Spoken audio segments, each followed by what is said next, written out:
જય શ્રી કૃષ્ણ, જય દ્વારકાધીશ મિત્રો. આજે આપણે અધ્યાય 18નો 15મો શ્લોક સમજીશું.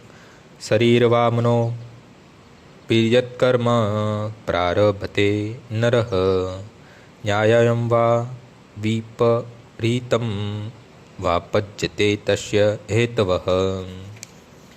મનુષ્ય પોતાના શરીર, વાણી તથા મનની જે કંઈ ઉચિત કે અનુચિત કર્મ કરે છે તે આ 5 કારણોના પરિણામે થાય છે. આ શ્લોકમાં ન્યાય, ઉચિત અને વિપરીત અનુચિત શબ્દો મહત્વપૂર્ણ છે. ઉચિત કાર્ય શાસ્ત્ર વિહિત નિર્દેશો પ્રમાણે કરેલું કાર્ય હોય છે અને અનુચિત કાર્યમાં શાસ્ત્રોના આદેશોની અવગણના કરવામાં આવે છે. તેમ છતાં જે કોઈ કર્મ કરાય છે તેની સિદ્ધિ માટે આ 5 કારણો જરૂરી હોય છે. આજનો શ્લોક અહીં પૂર્ણ થાય છે. આવતીકાલે ફરીથી સવારે 6 વાગ્યે મળીશું. જય શ્રી કૃષ્ણ.